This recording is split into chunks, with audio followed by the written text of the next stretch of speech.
The idea behind Insta360's first modular action camera, the ONE R, was that you don't have to carry around an action camera and a 360 camera separately. You can simply swap out the camera module as and when needed. Now Insta360 build upon that original idea and pack even more power into the same concept, boosting its performance and naming it the ONE RS.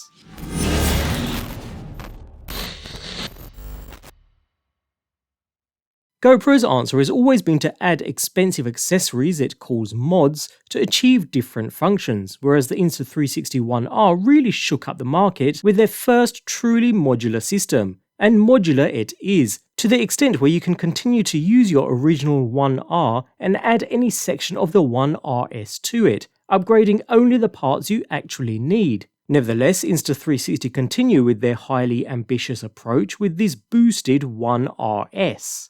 Available in various bundles and configurations, we have the more popular Twin edition here, including 2 camera modules which we'll cover shortly, although the concept and the looks in fact are pretty much the same. So the Insta360 ONE RS takes the modular design from the Insta360 ONE R and kinda keeps running with it, with the main camera body and its 3 modules clipped together. The red bit is the battery pack, which bridges the 2 units as before. There's a control module named the ONE RS Core, which holds the SD card, charging port, buttons and screen, and a lens cube which, like the original, can be used with 3 different lens modules, a 360-degree lens module and a 4K boosted lens, both being included in this Twin Edition package, as well as a 5.3K 1-inch wide-angle lens module, which is an optional additional purchase. It's not all upgraded though. The 1-inch lens as well as the 360 lens are the same as the original and remain untouched. So it's this configuration here that's seen all the updates,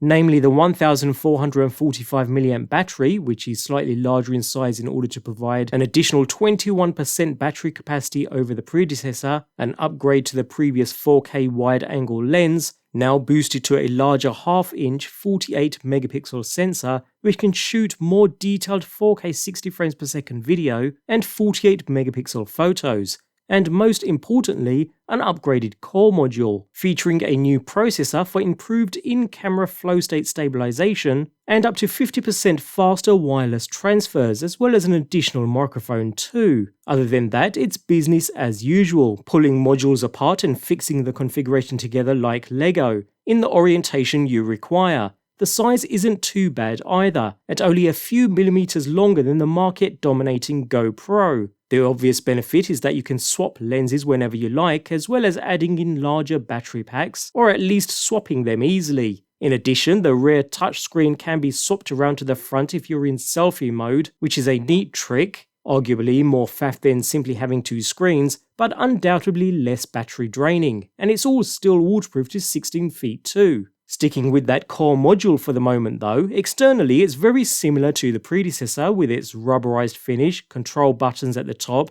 and a small fidgety door covering the USB-C charging and accessory port as well as the microSD memory card slot. So nothing new there. What is new is inside. A new, more powerful processor providing faster wireless transfers for editing, and more importantly, in-camera flow state stabilization, meaning those who want to avoid the editing process no longer need to apply stabilization in post. Although personally, I did find that sticking with the general settings and applying stabilization in post a tad more smoother. Nevertheless, the LCD display is still the same size as before, and although it's a tad small, it is still responsive and rather sharp. The menu system is pretty much the same too, adopting swiping gestures to accomplish all tasks just as it did before, although we do have a few developments in the form of a digital zoom, which can be done while recording too, as well as a quick menu, providing the ability to create your own favourite presets in order to switch between them quickly and easily. Also, like the original, there's no tough locking mechanism to keep the control block and the camera lens parts together, but it does feel even more rigid when you clip the battery base into the bottom, which locks easily into position. The biggest noticeable change to the One RS though is its mounting case, which comes complete with a 1/4" 20 adapter mount for your selfie stick and is now much easier to use. Instead of unlatching from the top, it now opens from the side, and has a much simpler mechanism, allowing the camera to slide into place before snapping the door to lock everything into position. Nice and easy. Add to that some built-in heat dissipation for the core module, meaning you can record for longer without overheating, something that's become common with action cameras recently. Insta360 even went so far as to add a small windproof foam for clearer audio capture too, which is a nice added touch. Of course, this does add bulk, but makes the system easily mountable, whether it's to an invisible selfie pole or to other fixed mounts, while keeping the modules together very securely for shooting in tougher environments. Nevertheless, just like the original One R, when it comes to the actual hardware, for a modular design it works exceptionally well. There are no locks to fumble about with, and all 3 parts fit together nice and firm. Coupled with the new case design, it's a winning combination. No issues there at all. Of course, you do still have the app, and with a quick and easy connection process you'll have a live feed of what the camera sees, with the ability to change settings and modes here too. All pretty simple stuff. There is that odd bit of latency that we've become accustomed to with action cameras, and note that just like the predecessor, it seems like portrait mode is the only way to go, but otherwise it seems rather reliable, and to be fair, I'd go so far as to say it's one of the best action camera apps out there right now, and that's thanks to its editing features, which we'll come back to shortly. Moving on to general performance though, we'll just briefly touch on the 360 lens since it's no different to before and shoots up to 5.7K resolution 30 frames per second, and Insta360 has nailed several of the essentials. Stabilization is excellent, and so is the stitching. You'll just see a slight flutter pass over the image if your 360-degree video jumps over the border between the 2 lenses' views, and image sharpness drops off significantly towards the edge of each lens, so nothing new over the predecessor, and all in all it's just as impressive. So while the 360 lens records 5.7K video at 30 frames per second, and can record 3K resolution at 100 frames per second, the new 4K boost lens produces, not surprisingly, 4K. If you're using active HDR mode, the top frame rate is 30, but in standard video it can be increased to 60 frames per second, although only when using in-camera stabilization. Those numbers are obviously lower than GoPro's Hero 10, but saying that, the new 4K boost lens shoots beautiful video, a feat that it was duty-bound to perform after the general acclaim of the older Insta360 ONE R. The 1/2-inch image sensor does a great job when it comes to color reproduction and general sharpness, both in video and in stills mode, and to be honest, the 4K boost lens is what I spent most of my time going back to, in spite of the undeniable joys of 360 capture. Insta360 has also improved their flow state image stabilization on offer on their core component. The combination is certainly capable enough for most users, and does a great job in keeping the action smooth.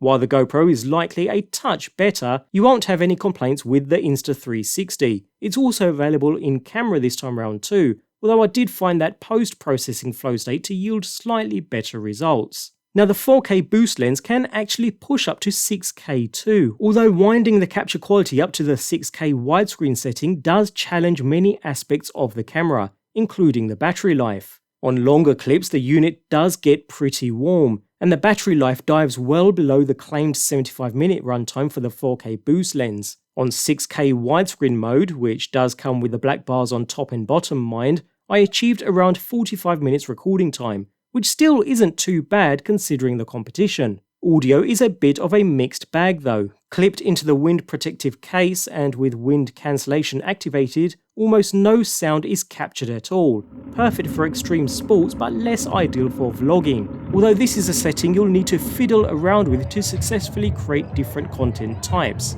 External audio capture is really recommended.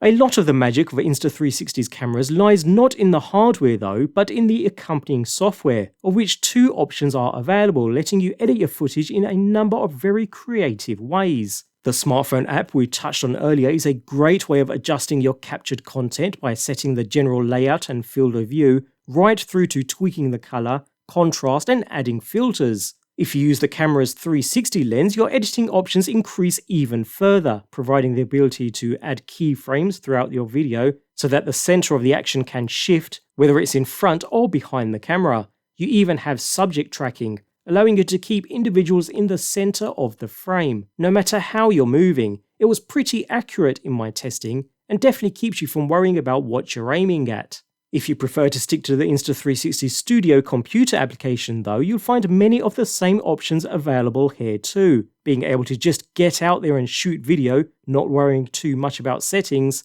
and then choosing settings while viewing the actual footage back before exporting the final result is a lovely aspect of the Insta360 camera range, a great combination that works exceptionally well. Now there is a bit of a learning curve to using all the editing tools, but it is very intuitive and you can preview all of your changes before committing to them. All in all, personally, I think Insta360 have nailed the software side of things on both mobile and desktop platforms. A great overall experience. The Insta360 ONE RS is without doubt a premium action camera, packing in an impressive array of features both hardware and software. It does come at a premium price too, but you're getting a lot of bang for your buck here. General build quality is great, and while the choice of configuration is a good thing and the flexibility it brings is another, especially considering the backwards compatibility of the modular system, allowing older ONE R users to upgrade just the modules they need rather than the entire camera. When it comes to the best action cams, I still think the GoPro Hero 10 has the edge. It does have better video recording capabilities, higher capture settings, it's slightly smaller, and because of its larger buttons and screen, it's a little easier to use on the go. Saying that, if you're looking for the most versatile action camera, then the Insta360 ONE RS is the way to go. While you sacrifice a little in the name of video quality, you can have two cameras in one, providing the option to switch lenses on a whim, and flipping the screen from front to back as needed. The image quality of the Insta360 ONE RS is right up there thanks to the new 4K boosted lens though. Certainly nothing to be disappointed about. That said, the Insta360 ONE RS is a quality act overall, and a fun one at that, which might just be more important in the end. It may not set new standards for image quality and polish, but the Insta360 ONE RS's modular flexibility as a complete package is hard to beat. I wouldn't say it's a complete game changer, but more a decent incremental upgrade over its predecessor.